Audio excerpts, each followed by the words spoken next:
ऐसी पुरस्कार लड़की मैंने देखी ही नहीं,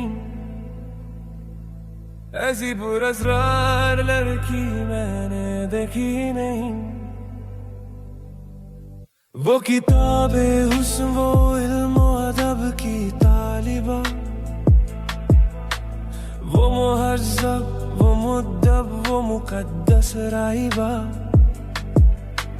किस कदर पैरा या परवर और कितनी सादाकार, किस कदर संजीदा और खामोश कितनी बावकार। ऐसी पुरस्कार लड़की मैंने देखी नहीं, ऐसी पुरस्कार लड़की मैंने देखी नहीं।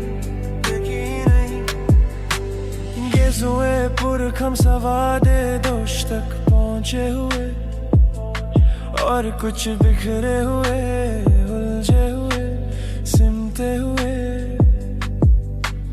रंग में उसके अज़ाबे खिरगी शामिल नहीं, कैफ़े एहसासत की अफसरदगी शामिल नहीं। ऐसी पुरस्कार लड़की मैंने देखी नहीं,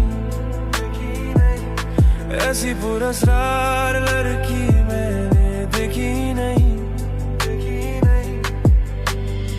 वो मेरे आते ही उसकी नुक्ता परवर खामोशी, जैसे कोई हुर बन जाए यकायक फलसफी।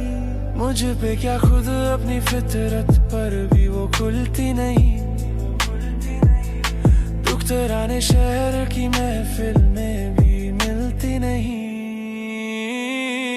ऐसी पुरस्कार लड़की मैंने देखी नहीं, ऐसी पुरस्कार